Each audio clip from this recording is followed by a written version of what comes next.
Welcome to the Wayland Library. Thank you for coming out on a Tuesday evening for our great presenters presentation by Dr. Kim Wilson, who will talk about lessons learned in global child health. She's a pediatrician at Boston Children's Hospital and assistant professor at Harvard Medical. In Boston, Dr. Wilson works in primary care for an underserved community. Globally, she has worked in partnership with organizations in the Dominican Republic, Rwanda, and Tanzania. Her global work has focused on improving the quality of pediatric care, optimizing early childhood development, and training pediatricians and medical students in East Africa. Dr. Wilson is also the founding director of the Global Pediatric Fellowship Program at Boston Children's. Thank you so much for being here tonight. 2 housekeeping notes. We are recording for broadcast on WayCam, our local cable access station, and you'll be able to find this on our library YouTube page as well. If you're joining us on Zoom, feel free to put your questions in the chat at any point, and I will raise my hand and be your voice. Thank you. Thank you. Really happy to be here with you folks tonight. I wanted to kind of frame this talk in the context of my kind of journey becoming a global health practitioner, from really kind of stumbling into global health 20 plus years ago and making some, truly cringeworthy mistakes through years of working with partners and lessons learned, to really having the opportunity now to lead some global health programs and train the next generation of global health practitioners. And I hope in doing so to be able to kind of demonstrate and articulate what I think are now some consensus principles about ethical, sustainable, and partnership-driven ways to practice global health. So, but before I do that, I want to make some general comments about global health, because I think people come to this with widely different experiences. So just want to put out there, if we can think about this theoretically, or people in the audience can chime in, but when I say I'm a global health practitioner and I do global health, what do you think that means? What does that mean to you? We're all over the world helping. Using universally accepted principles to improve the health of the world. Okay. Yes, okay, that's a good answer. So I think, like, when I ask this question in other settings, I get everything from, gosh, any international medical work or volunteering, public health work or a public health approach down in another country. Are you doing humanitarian aid in response to disaster or displacement? Does global health mean health issues that cross-cut multiple countries, like climate issues or infectious disease, or things that are multiple countries are dealing with? Is it about partnering to strengthen health systems, or is it about research? And can it happen in the United States? And I would say the answer is, perhaps all of the above. But for me, what is a unifying principle about global health is that it does follow some guiding principles. And so just to put this in context, when US doctors and Western doctors started going to resource limited settings and doing work there, it was international health, but it wasn't global health. It was really what we have come to think of as colonial or military or missionary medicine. And it was really about the people delivering the service. Like, what could we do to make this area safe so we can achieve our economic, religious, military goals? And so it was kind of this vertical drop in, okay, we're going to give immunizations to prevent infectious disease, or we're going to create some areas of clean water. But it didn't really build health systems, and it had nothing at all to do with the kind of priorities and needs of the communities being served. That wasn't even the goal. And so that over time has led to continuing and growing massive disparities in access in health outcomes and access to care. And this impacts people of all ages. I'm a pediatrician, so I'm more familiar with that. But, when people really started focusing on global health about 20 years ago, the statistics were that there were, 10 million deaths in about, and 98% of them occurred in the, lowest, poorest countries, and that 6 million of those were preventable, easily preventable with really low cost interventions. So part of it was this idea that we can't just kind of go in and drop in and do what we want because it meets our, economic needs or our religious needs or our military needs. And part also is this idea that there's just a massive disparity, and that those things grew to this concept that health is really a human right. And so in that context, for me, the kind of unifying principle of what is global health is really that it's a field that's aiming to reduce disparity, whether, and that's kind of a little bit cross-cutting. You can do global health in the Indian Health Service in the US, or in immigrant communities in the US, or in East Africa. And this is, to some of us, but perhaps not all, a really, kind of commonly used cartoon to demonstrate equity. And it's kind of saying that people come to the table with different capacity. In this case, it's height, and they want to have the opportunity. In this case, it's to see a baseball game. And if you take people with different capacities and you give them the same opportunities, they don't actually have the same, or you give them the same lift, they don't have the same opportunity. And so that's equality. And then what we talk about a lot in the US is the second panel, equity, where you give people who start with less a little bit step up, level the playing field so they can have the same. And that's been a core of my work in the US, working in underserved communities. And people sometimes say, why are you going abroad? There's so much to do here. And I think it's true, there's a lot to do here, but we've made a lot of gains here. The third panel is how I see global health, which is just, it's like the order of magnitude of disparity is so much different. And, the haves, i.e. a lot of the US, have so much, they start with so much more and they're given so much more. They just have, so many more opportunities and better outcomes. Even the kind of middle places are still in the middle, but the really resource limited settings, what we like to think of as the bottom billion, they have so many systems and structures actually tamping them down that it's hard to move forward. And so part of global health and addressing health disparities has to be more than just kind of going in and doing care for a little bit and helping out. It has to be really thinking about how do you dismantle those systems and structures that are really preventing communities from developing.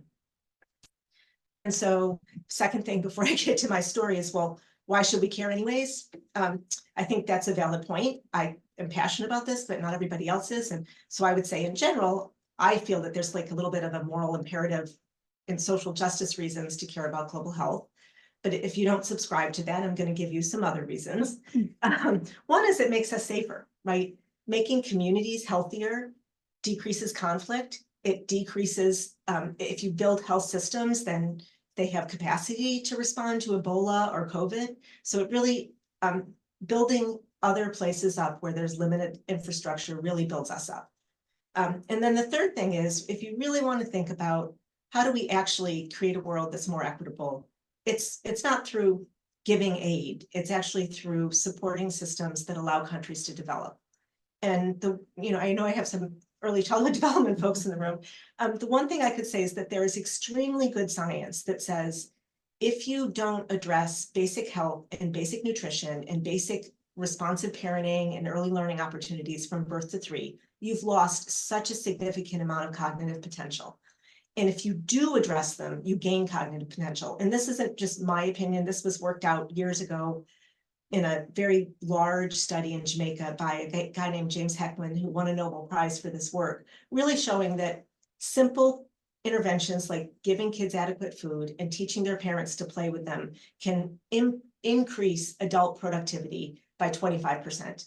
And this is for me really, both in the US and abroad, this is kind of why I'm moved to a focus on early childhood development. I really think it is the key critical thing to reducing the bottom billion of people mired in, circumstances they can't get out of. And like, this is for me the path forward. So now that I've kind of proselytized about all this, I'm going to get to a little bit more anecdotal stories. So my path to global health has been a little bit random. For the bulk of my career, and as I continue now, I practice primary care at Martha Elliott Health Center, which is a satellite of Boston Children's. And my families are underserved, and about 60% of them are from the Dominican Republic. And while some of them are from all over the Dominican Republic, most of them are from a city, mid-sized city outside of Santo Domingo called Bani. And it has illustrated to me communities move to communities. They've all moved to Jamaica Plain. And there are businesses that operate, bodegas that operate in both places. There's a TV show, a Kia yacht that operates in both places. And in fact, I have come to understand my families aren't strictly immigrant, they're really more transnational. Some siblings are in the DR, a parent may be in Bani, parents here, they move back and forth. And so as I was practicing, like in the early 2000s, it was becoming intriguing and frustrating for me because I'd have patients with chronic diseases like diabetes or asthma, and I'd manage them so well and give my heart and soul to it, and then they'd disappear for like a year or two, and they'd be back in the DR, or they'd be coming to me saying, I'm going here for a year. How can you get me a year's supply of insulin? So that was just understanding the system in the DR felt important to me. And then also there was a reverse migration. I would have usually at like 4:50 on a Friday night, a family show up, new family, new patient, often a young infant, with the parents saying there was a complication at birth, there was low oxygen, he didn't do well, that he's got all these delays, there's no services in the DR, can you help me do something about this? And so I was seeing the studies downstream of kids who had birth injuries. And so I missed a slide there. So anyway, so the second picture here is me having joined a group of nurses who were doing kind of a 2-week volunteer medical mission, which I did really just because I kind of wanted to get to the DR, and they were in the Bateys, which are these sugarcane farms in the Dominican Republic, where Haitians are brought to work really under kind of human rights, semi-slavery circumstances. And so groups would come in and, offer primary care services to them. And so I did that for some time, and then I broke off and, kind of went to Bani and met the pediatricians there. And we started a like longer term collaboration that focused on training. And then we continued like some community outreach in the marginalized Bateys. And one of the like immediate low hanging fruits for us was the issue of newborns. Newborn deaths are about 40% of all childhood deaths in resource limited settings. So that's a huge chunk, right? All these kids dying in the first like 7 days of life, basically. And how I experienced that was I'd be in the hospital, and babies were delivered by nurses, and the nurse would like come walking from the maternity ward, which was like a 8 or 9 minute walk away, holding a totally blue baby.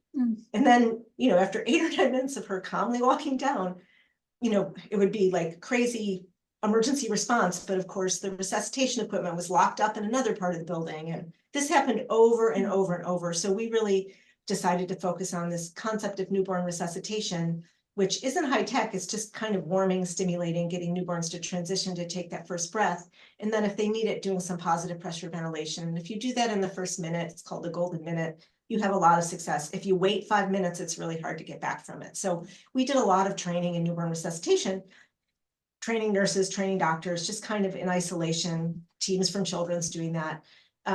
And we weren't seeing as much impact as we wanted. So we said, how can we do this? Well, we need to like do more than training.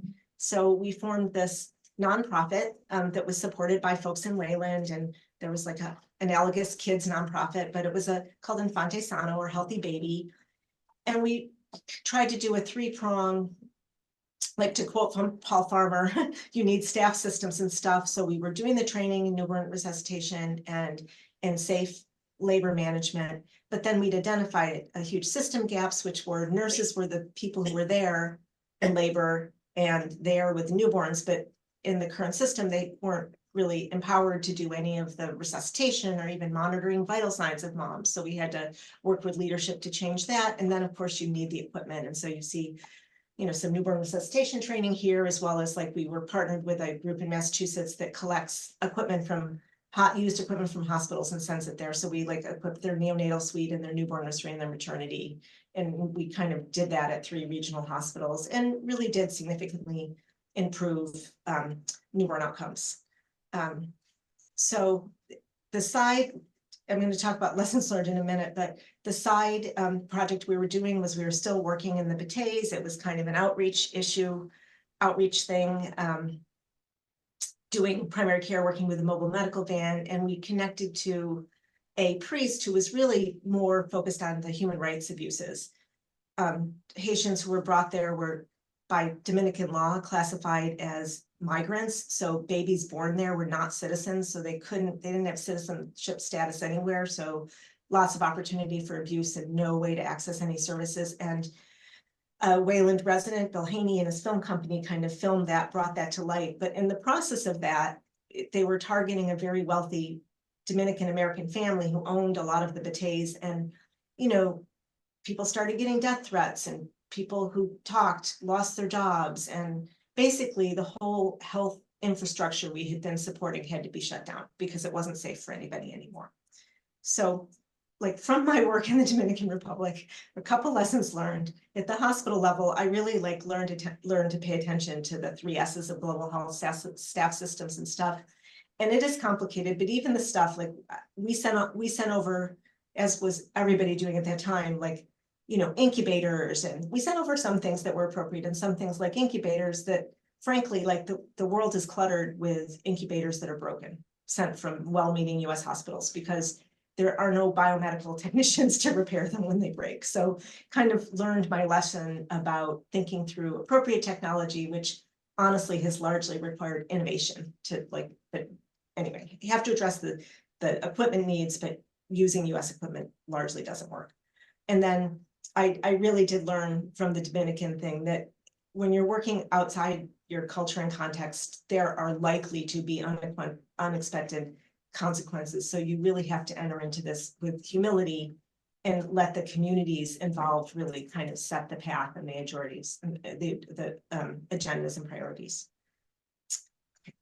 So I kind of like moved on from working with Infante Sano for a variety of reasons and transitioned to working with Partners in Health, which made a lot of sense for me as I, you know, it's Harvard affiliated, and I went to medical school with the founder, Paul Farmer, and he was a good friend and my department chair.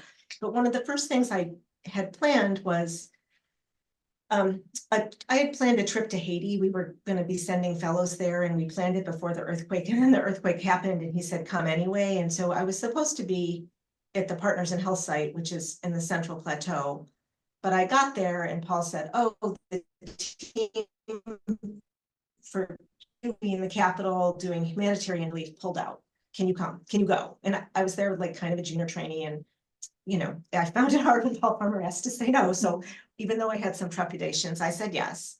And it was really probably my most challenging 2 weeks of global health. I mean, it was a chaotic mess in some ways. I mean, people were trying their hardest, but Haiti started with little infrastructure. So managing humanitarian emergency, they didn't have the systems.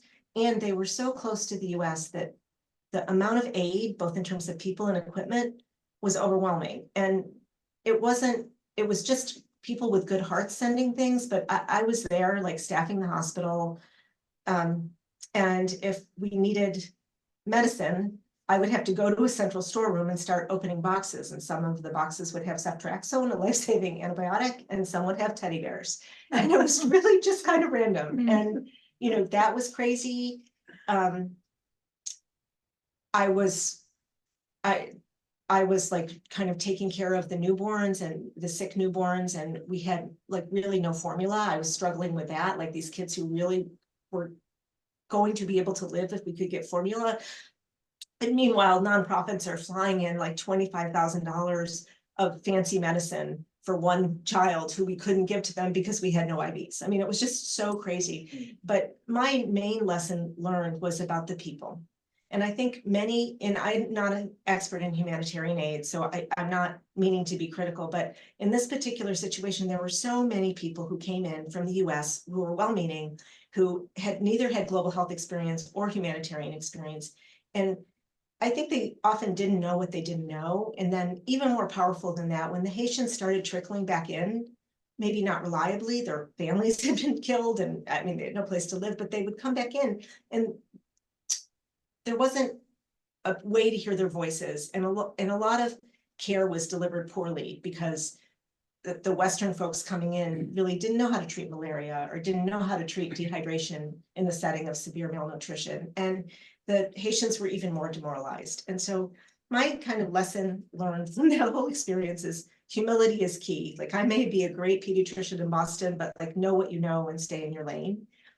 And perhaps the most important lesson that has stayed with me throughout every other interaction with global clinicians is just solidarity, like really trying to understand what they're going through and understanding that they may have a communication culture where they're not going to speak up and demand that you listen to them. And you have to give a lot of space and voice for people to feel comfortable expressing their opinions. And really lastly, that any situation is a co-mentorship position. They have as much to teach me as I have to teach them. Great. And so then I want to transition a little bit. I transitioned after that to working with Partners in Health in Rwanda, which has been my kind of long-term global partner site. This is a picture of Rwanda, land of 1,000 hills. It's beautiful. Partners in Health, which is a kind of social justice health organization that is affiliated with Harvard Medical School and is global. In Rwanda, it started working with the Ministry of Health post-genocide there and worked in 3 district hospitals serving the rural poor. And the one thing that drew me to Partners in Health was this idea that you can't always just try for the lowest hanging fruit.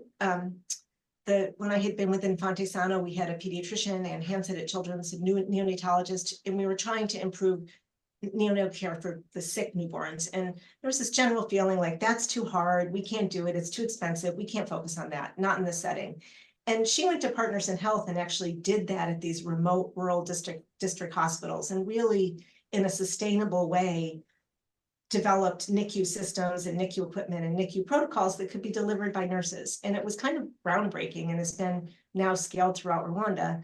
And I wasn't part of, and she developed this innovative dream warmer to replace incubators. And it's just all been an amazing story. And I wasn't part of that, but they asked me to come in and help evaluate what happened to all these newborns that like sick, low birth weight newborns who had congenital problems or birth asphyxia or were just born too soon or too small, to find out what happened to them after the hospital, because there's no real primary care system in Rwanda. So we did that study and found that, basically over 90% of them had either died or were severely malnourished or severely developmentally delayed. So, they were surviving, but not thriving.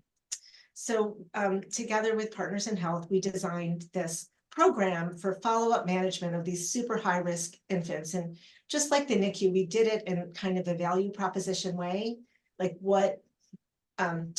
they're highly vulnerable and highly needy. So there's a great impact for improvement, but by value, it's impact over cost, right? So we wanted to not replicate what we do in the US, not do massively expensive disability care, but to really try to innovate to deliver feasible care. And so for us, that was medical care for these conditions combined with nutritional support, because a lot of these babies have special feeding needs, and if they don't eat, they just spiral down. And then we had like an early intervention component that was developmentally focused. And then we really kind of looked at what these families were experiencing, which was husbands who were saying, you can't use financial resources to get the baby to the hospital because these babies don't live, and mothers who didn't have enough food and couldn't breastfeed. And we just said, we have to actually integrate social support into this. And this was piloted in 1 site and then expanded to 10 sites and then kind of picked up by USAID and scaled in more regions in Rwanda, and then has now the Partners in Health site in Malawi is implementing it. So, it was successful and feasible. And here's just a couple pictures of it in action. And it really did improve survival, nutrition, development, reduce maternal depression, and stigma. And some of the quotes from moms were really like, I didn't know I could let myself love this baby. I didn't know they could live. I didn't know we could devote resources to this. I felt so much shame. And so taking on disability focused care for high risk, super small babies, not a standard thing to do in Africa, but I feel like it's made a real impact. And so lessons learned from that, to quote Paul Farmer, don't be socialized to scarcity. Don't let yourself say there's only a finite amount of money and I need to be utilitarian and do the easiest thing for the most people. Sometimes the real value proposition is picking off the hardest task and innovating to figure out how to do it. And then also poverty and stigma are diseases. And so if you believe that, and I do, then food and resources like cash transfers to family are the medicines. So kind of thinking outside the box about what should be held under the rubric of medicine. And then kind of finally, or a couple more things. The other group is I kind of deepen my focus on early childhood development that I've worked with is an organization called D-Tree. And this was founded by a guy named Mark Mitchell, who is from Weston, raised his family there, and was faculty at the School of Public Health, and actually was incredibly generous. When I was starting in Fonte Sano and I didn't know how to develop a monitoring and evaluation plan, I kind of cold called him because that's what he taught at HSPH. Said, please help. And he kind of came on my board and did a lot of mentorship for me. So then when he started this nonprofit, he pulled me in, and I worked with them for a bunch of years on newborn survival. But what D-Tree does, D stands for decision tree. And early in the kind of digital health revolution, Mark's concept was to apply digital health solutions to kind of leapfrog barriers in global settings. And D-Tree has done that across multiple countries and targeting multiple challenges now, and it's quite also a multi-country successful NGO. I got pulled back in when the Ministry of Health in Zanzibar wanted to launch a national community health worker program, and they really wanted to focus on early childhood development. That's kind of hot in global health right now, and that's my area. So we designed a program of community health workers or volunteers, they're stipended, but not really paid a salary, going into homes of pregnant moms and children birth through 5. And during pregnancy, they were supported. They were like actually delivering. This is kind of an idea of task shifting to have community health workers bring care to the community. So delivering prenatal care in the community and then facilitating getting to facilities for deliveries because there were a lot of home births. So they would review danger signs, and then they could wire transfer money to get private taxis to bring moms to the hospital. And then for children, they were focusing on educating around health, nutrition development, danger signs, sending kids to the hospital, and then really implementing this pretty intensive parenting program. And it was all supported by a digital platform and a mobile app that helped community health workers make decisions like, when do you need to treat for malaria? When do you need to send to the hospital? It would do like workforce supervision, gathered population health data, and then facilitated communication with facilities, funding to transfer to facilities, and then back transfer when kids were discharged out to the community health worker. So we started this in 2019. COVID hit, it was kind of a mess.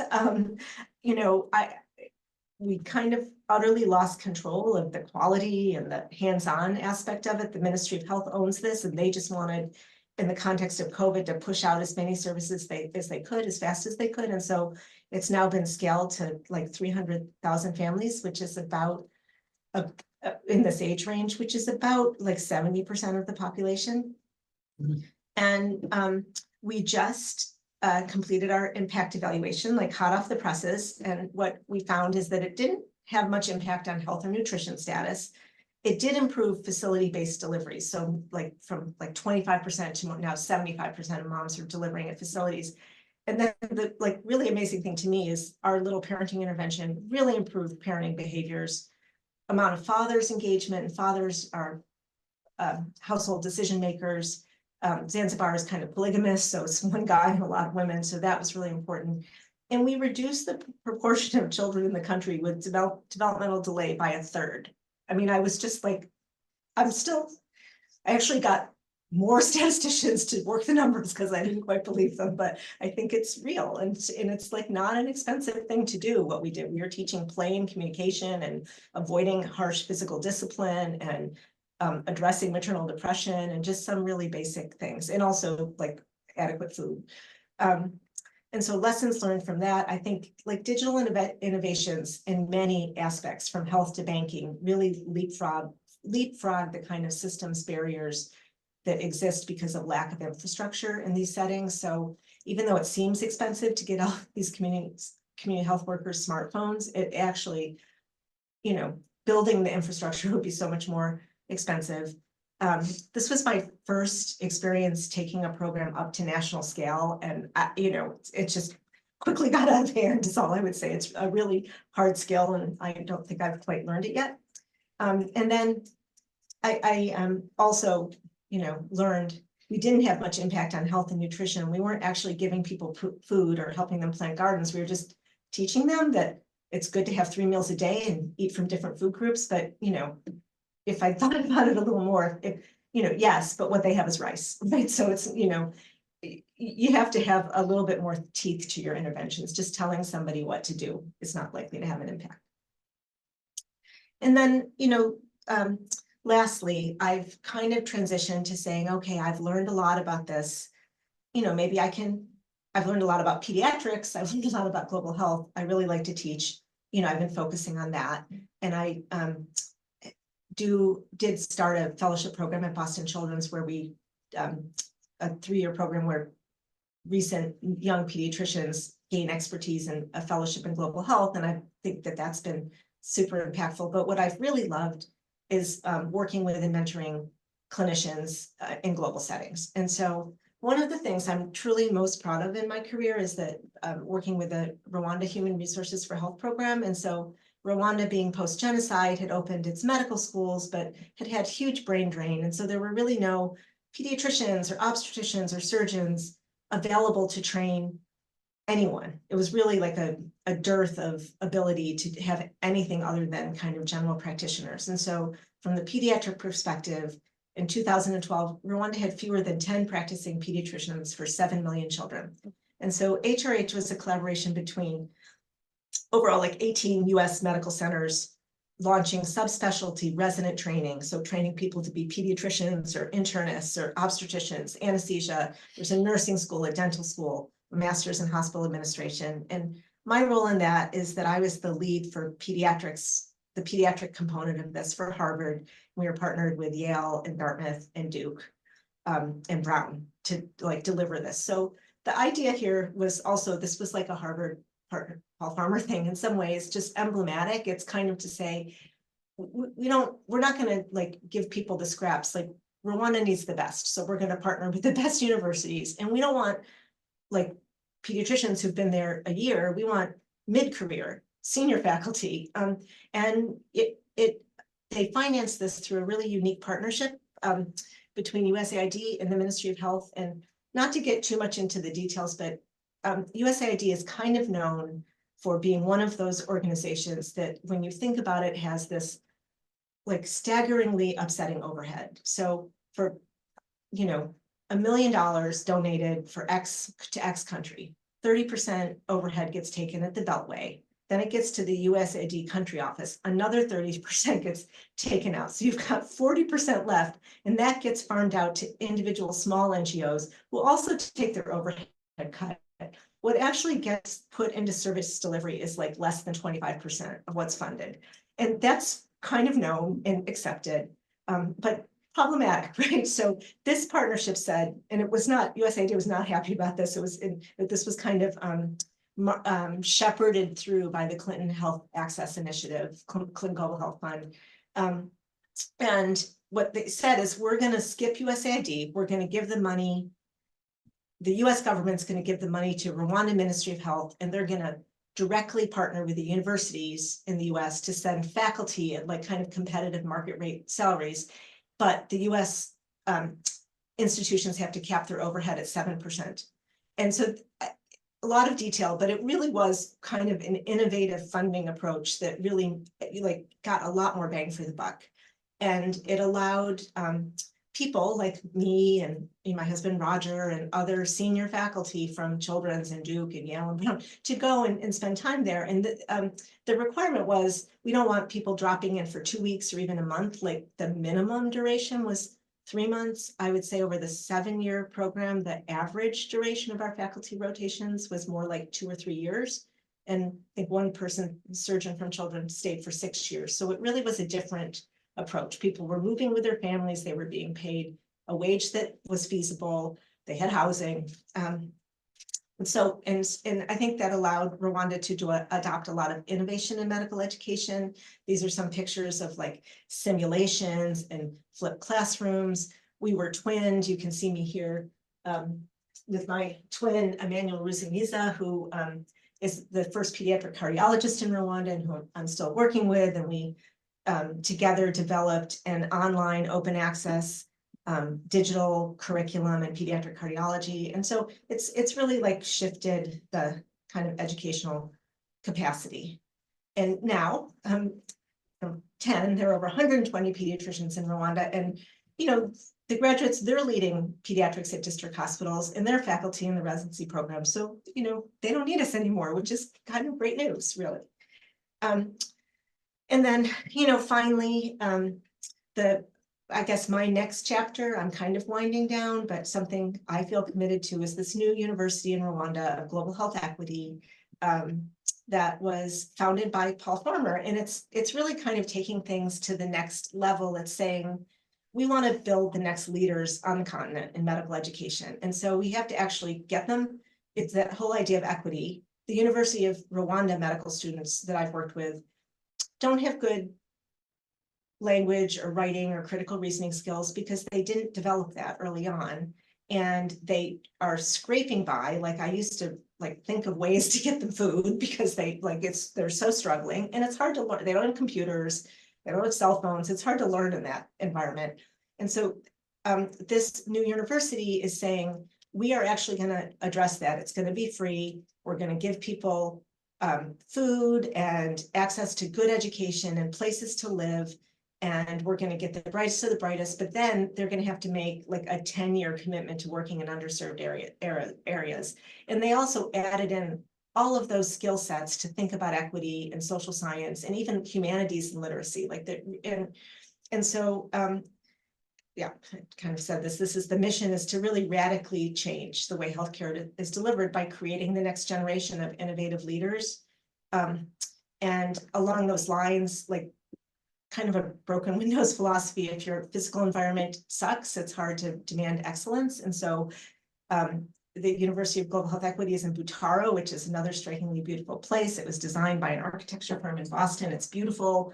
I've been there teaching. The meals are wonderful. But the one story I want to tell is just about my experience of the students there, having worked in many, many places, from Harvard, teaching Harvard medical students to Rwanda, to Tanzania, to DR.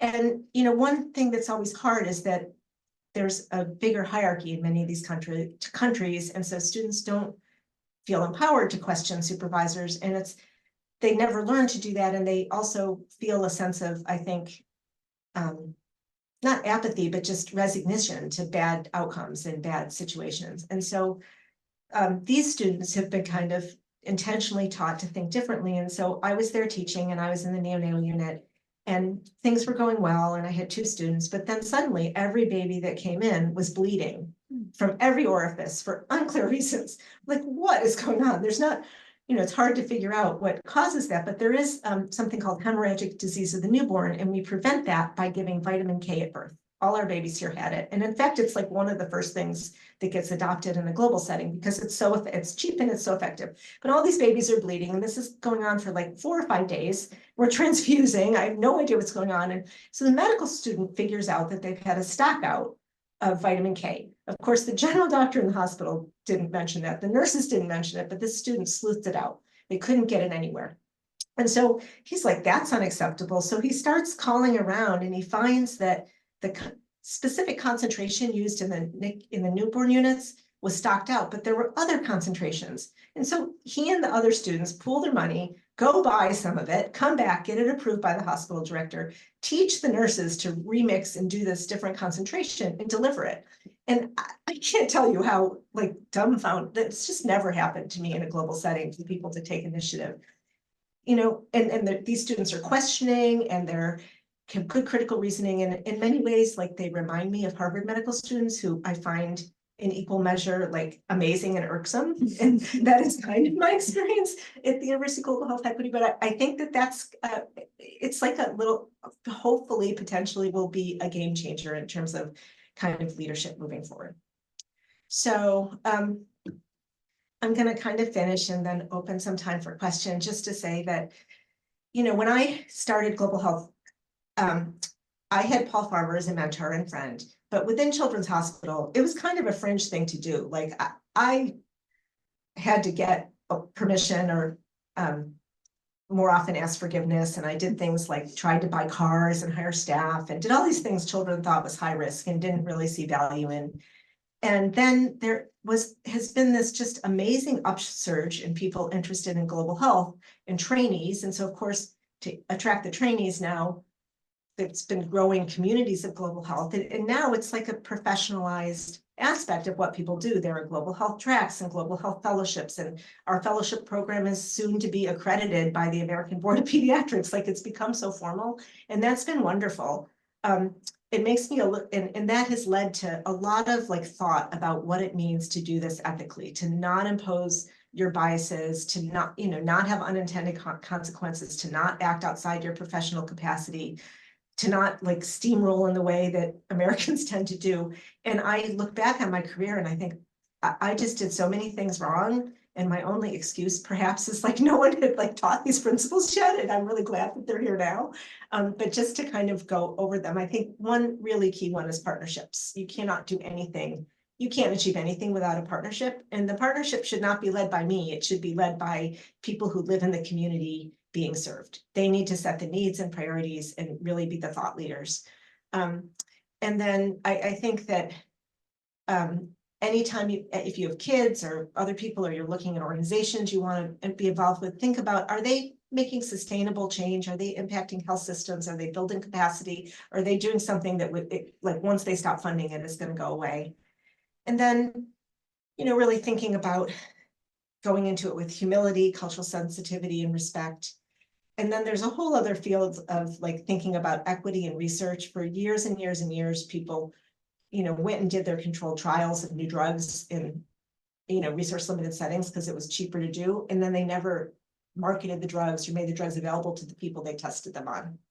And that's, for obvious reasons, really bad. And people are, there's kind of principles now not to allow that. And then the last thing is, in the US, we hold ourselves accountable all the time to measuring impact. Like, you're not going to do something, you're not going to get funded, you're not going to get reimbursed by insurance. Like, you have to be doing something that has demonstrated impact. And although that's harder to do in these settings, I think it is actually key to take the time to measure outcomes.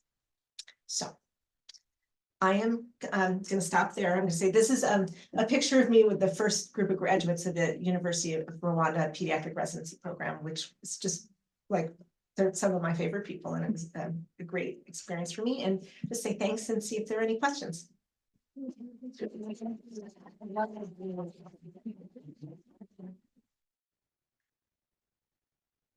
Was there something about the Rwandan culture that allowed you to be more successful than other cultures that you worked in? Yeah, that's a great question. Rwanda is really, like, Rwanda and Haiti are like the exact opposite. In Haiti, like, you kind of want to look under the hood to really understand what's happened there, to understand people. In Rwanda, like, Rwanda went through this terrible genocide, right? That it's hard to even imagine. And a lot of the roots of that were in colonial systems and ethnic differences that were like pushed by the Belgians and other colonial forces. But ultimately, it was, a country where one ethnic group murdered, I can't remember the numbers now, like close to 1 million neighbors in like a 10-day period. And they came out of, and part of the reason that happened is that Rwandans are kind of, the culture is a rule following culture, right? It's top down, it's authoritarian. They follow rules in a way that the US just doesn't.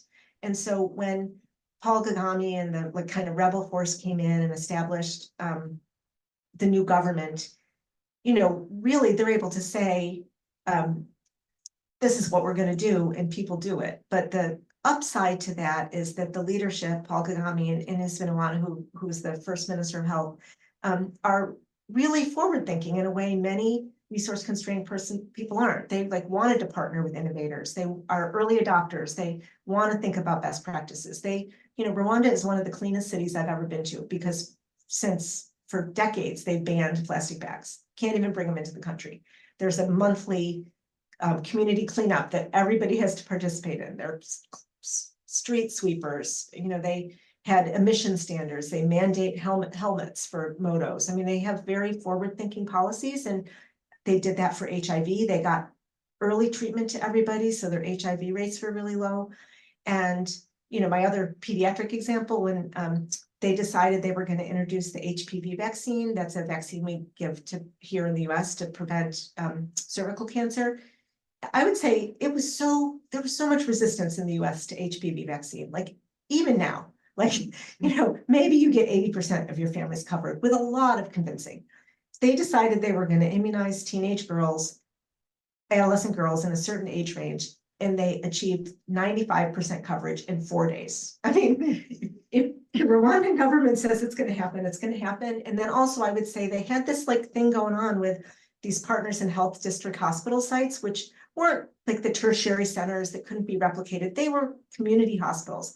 And they're a little bit of like innovation incubators. So they're really open to people coming in and saying, I want to try to do an innovative NICU, and I want to try to, use this dream warmer that is made of wax that somehow when heated up goes to directly the temperature of the human skin. And I want to do these clinics, and, they've innovated in chronic disease care and in cancer care, and they work out the pilots at these 3 district hospitals, and then it's like kind of a pipeline to the Ministry of Health who says, okay, national guidelines, national policies, let's scale. So I think that's been, in terms of a systems approach, it's small enough, it's like the size of Vermont, it's manageable, and it just has people who can execute. And I would say there is a downside to that. Rwanda is very authoritarian. When we were all there and I had faculty there, we were pretty sure our email was being read. And Roger had an experience of walking with a friend past the presidential palace, which is in downtown Kigali. And they were talking about politics. And he's like, no, don't do that. And people get disappeared. And, when I talk to my Rwandan friends about that, some of whom like survived the genocide and talk about human rights, they're like, oh, you're so Western. Like they're actually, the kind of balance between human rights and stability, they're kind of okay with the stability. But, I also have a close friend that I grew up with who's a refugee asylum lawyer for Rwandans in Boston. And she's like, totally anti-Rwandan government. So I think it complicated question, but they can execute, which is a productive way to work. Were there ever places that you worked where you felt concerned for your own safety? I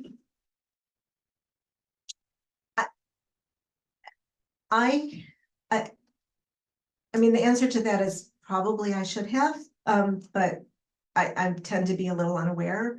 I mean, and it's funny, like I never feel concerned in Rwanda. I left my cell phone in a car one time, and the cab driver waited for me for hours outside the hospital to give it back. And I walked around at night with my valuables through wooded area. I mean, it's just it's safe. I mean, yeah, there's poverty, so there's some crime, but it's pretty safe. Haiti felt pretty unsafe to me.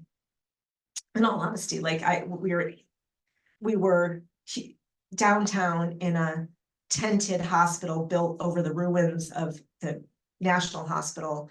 And I often had to go outside and between different tents to gather things. And I was like somehow assigned to the overnight shift, and, there weren't any security guards. Anyway, that felt pretty unsafe. And I've, been robbed, and I spent a very interesting week in Nairobi after my bag with my wallet and computer and phone and passport were stolen. But I'm generally working with partners who are, organizing my lodging and transporting me around. And so I haven't felt super unsafe.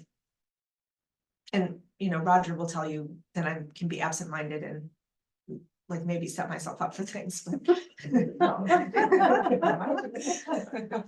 Who funded the Global University? So it is part of Partners in Health, now has been split off. I think it's predominantly funded by, I think it was initially funded by individual philanthropy and now has become funded by much more larger donors. Paul Farmer died, I guess it was last year. It was actually really poignant for me. 2 years, sorry. I was traveling, and I'd gotten to the airport to get through security in time for a Zoom call with people at Global Health Equity, including Paul. And I'm gotten there early, and I'm going through security, and no one's on the Zoom line. And I was so cranky about it. And then someone got on and said, oh my God, Paul just died. We just go to Paul. And this was like his crowning achievement. And so his crowning kind of passion. And so after he passed away, I think Partners in Health has had a really large surge of funding.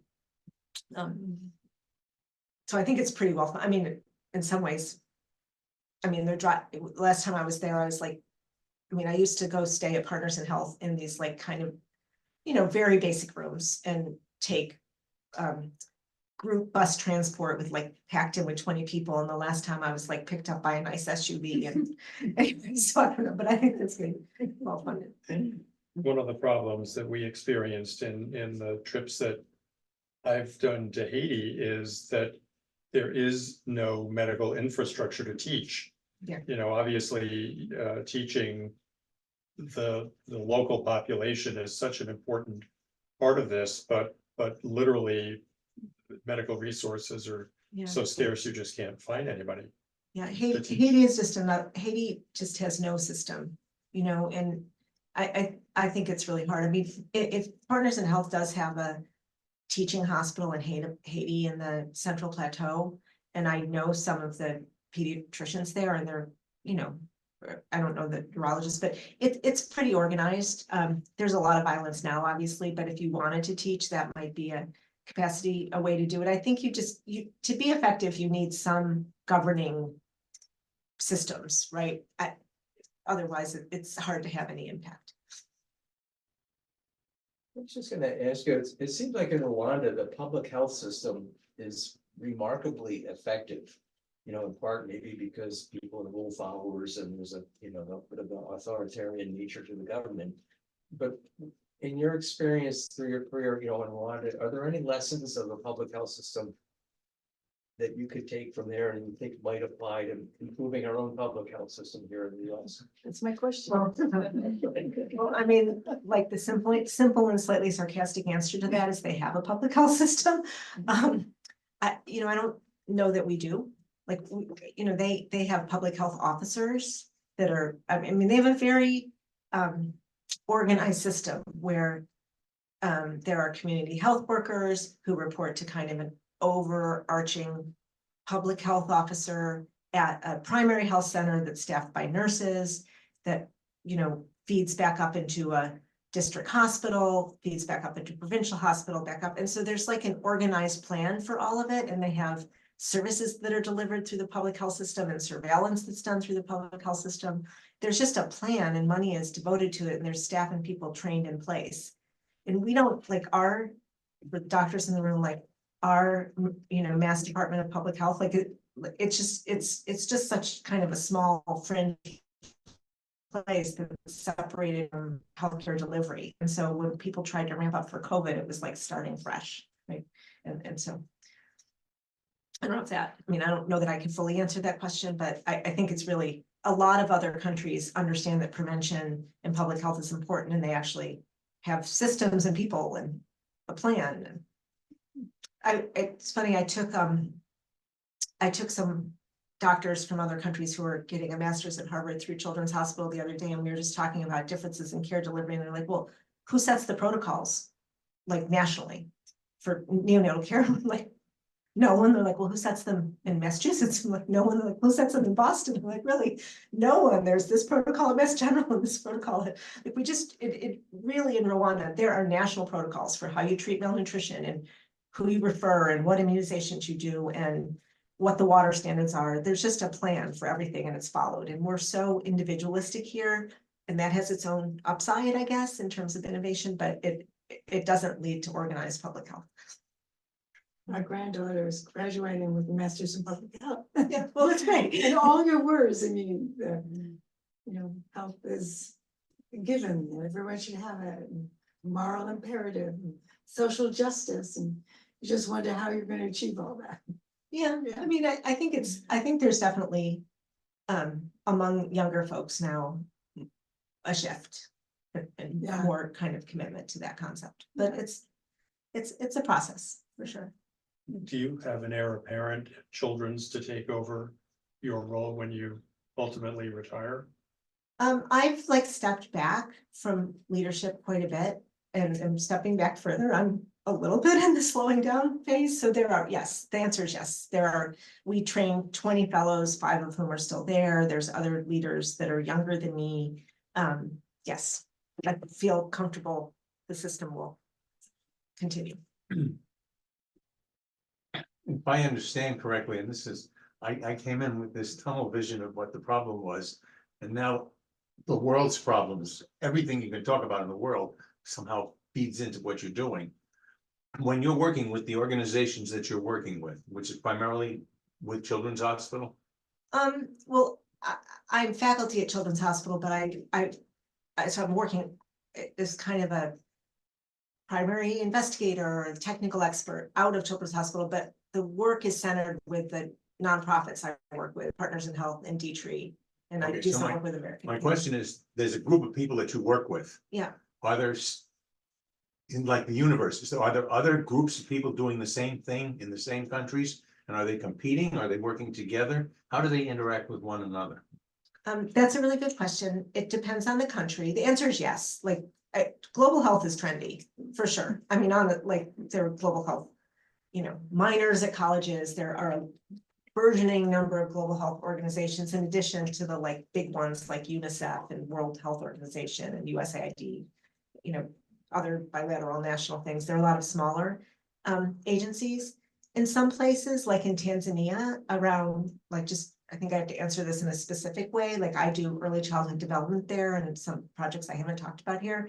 And there is a Tanzania Early Childhood Development Network, and there's a Ministry of Health based technical working group. And so all those people come together, and the agenda in theory is sent by the government with, different groups and agencies contributing in different ways, and a lot of networking. And while there's some competing for funding, in general, I found global health to be super collaborative. I mean, it's just, people don't enter it for the glory, for the most part. And then there are some places like the Dominican Republic and Haiti, when we were going to the DR, at almost every trip, there would be multiple groups of doctors coming down to do 2-week mission trips with no coordination among themselves, but more importantly, no coordination with the health system on the ground.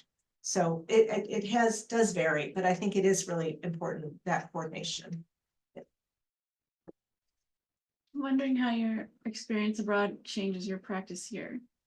Oh, that's a really good question. It honestly, just because I'm still dealing with a lot of Dominican immigrants, it changes it all the time. Kind of in a good way.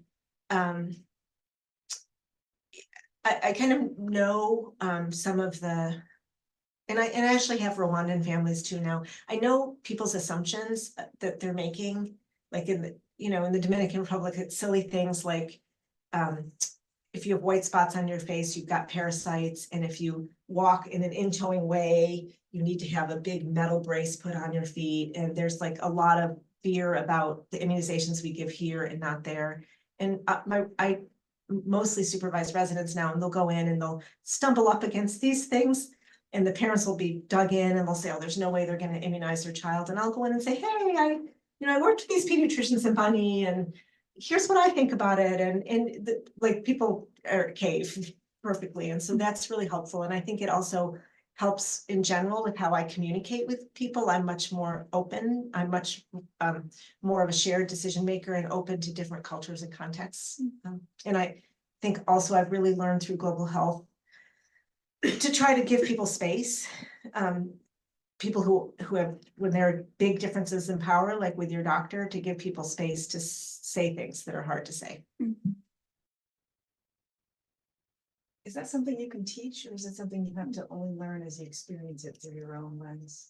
Well, we do a lot of preparation for trainees when we're sending them abroad now, and like other organizations do, some of the training stuff we took is from the Peace Corps, honestly, where you talk about different communication styles, like direct, and different values like individualistic versus community, and do role plays. So you can try. I mean, one of the hardest things that we try to teach, and new practitioners go and fail and come back and say, oh, I feel so bad about how that played out, is just this repeating scenario of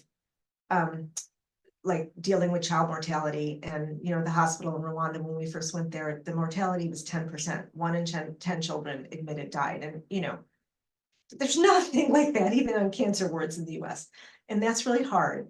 And so, and when people die here because we have good success, or are critical here because we have good success resuscitating them, we have the resources, and we do a lot of end-of-life care. There's like a big code and everybody's called and you're putting everything you have into it and you're like really doing everything you can. And what happens to people, new trainees, when they're in other settings is they'll round on somebody and it'll be clear that the child's spiraling down and the team will kind of be like, okay, not really say anything, not really intervene. And they'll get progressively upset about that and kind of try to insist that something be done. And once someone said, we have to do something, the Rwandans will, kind of get themselves around trying to do a slow code. And like the Rwandans are not responding because they really know that probably there's no ventilator to put this child on. And the, American has not been able to let go of this deeply embedded, I need to respond to the needs of the child in front of me. And so that's been the hardest thing for me to teach. I kind of can tell people about that over and over and over, but I think our training as physicians is just here is so deeply like embedded. It's just hard to not respond, to let that play out. Any more questions? Thank you so much. Thank you.